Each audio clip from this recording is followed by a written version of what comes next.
1/10 of a second quicker than Fabio Quartararo, who's still got Marquez in hot pursuit. Somebody else has gone down by the sound of it. A big noise in our headsets. I think there's been another faller, which of course will bring out more yellow flags. It's in sector 2, so it won't affect Quartararo and Marquez. But you can see now, as we get towards the final couple of minutes of this session, everybody right on the limit, pushing so hard for a fast lap time. We've seen Juan Mir go down, and now we've seen an air Bastianini. I've got to say, Mark's doing a great job of staying in contact with Fabio.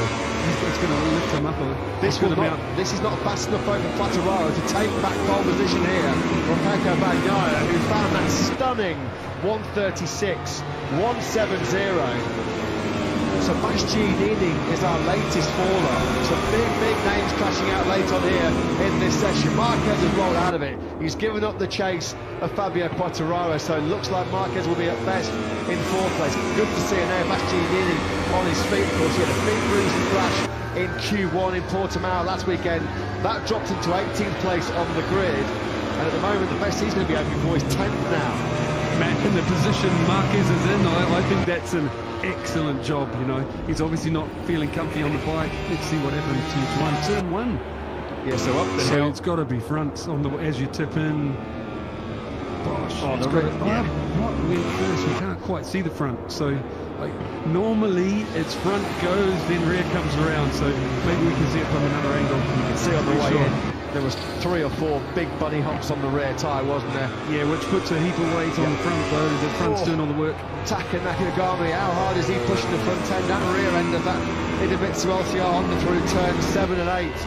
Nakagami, have a quick check on his current progress.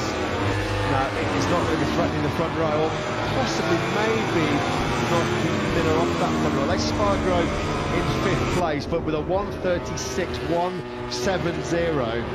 Pecco Bagnaia has obliterated the all-time lap record, which is a 1:36.584. And for the listeners that don't realise, Bagnaia's still got an injured shoulder, so this is like very impressive. Yes. He's back. 7 days ago, Portimao, he was in hospital having checks on a battered and bruised right shoulder. Nakagami does climb up then to 6th place, and crucially, Juan Mir is paying dearly for that crash in turn 1 because he's in danger here of getting knocked off row 3. Now in 9th place is the Suzuki man. It's not been the Saturday afternoon that Suzuki were hoping for. Is there any late drama here? I'm just having a quick check on Fabio Quartararo.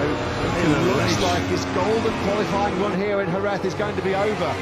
Although no, I was just saying on the previous lap, look at this, Fabio Quartararo, Alex Spargo goes on the front row, Quartararo in that first sector, the exact same time as Pecco Bagnaia.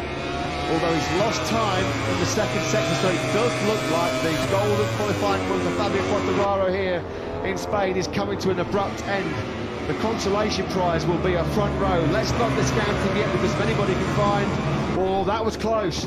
Now then, did he trigger those sensors coming out of turn number 7? If he did, well then this lap will be cancelled. It was very close to track limits there for Fabio Quartararo. That's how hard he is having to push here.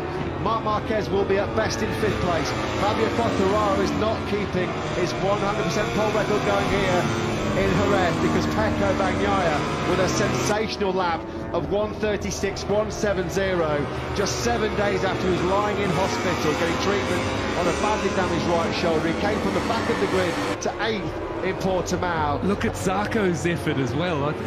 You reckon he'd jump up a few? 8th place at the moment for Zarco. Quartararo comes over line, he will be 2nd. Zarco does find a couple of places late on, but that could be crucial. Zarco goes up from row 3 to row 2. What a job though by this man, the Ducati Lenovo team star. Pecco Bagnaia takes his first pole position of the 2022 MotoGP World Championship.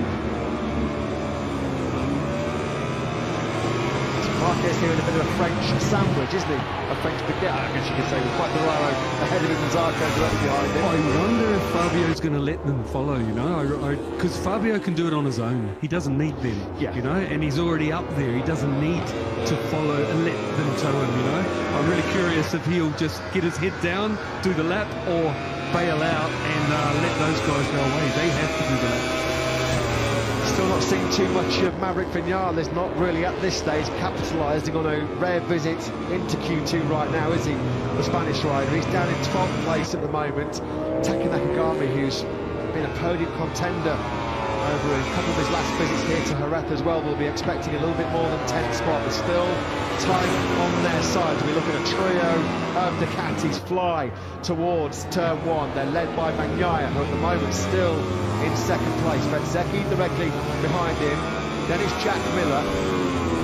Bagnaia knows that he has to be on that front row. If Quartararo does qualify on pole, Bagnaia has to be somewhere on that front row to try and disrupt the Frenchman's rhythm early on here. At this stage of the session, Fabio Quartararo is saying, okay, then we'll catch me if you can, or more importantly, keep up with me if you can, because as Simon mentioned, Quartararo, no problems with him running low 136s. He can do those all day blindfolded around Jerez. Now, he's just going to go out there maybe now and go, okay, Mark, let's see what you've got.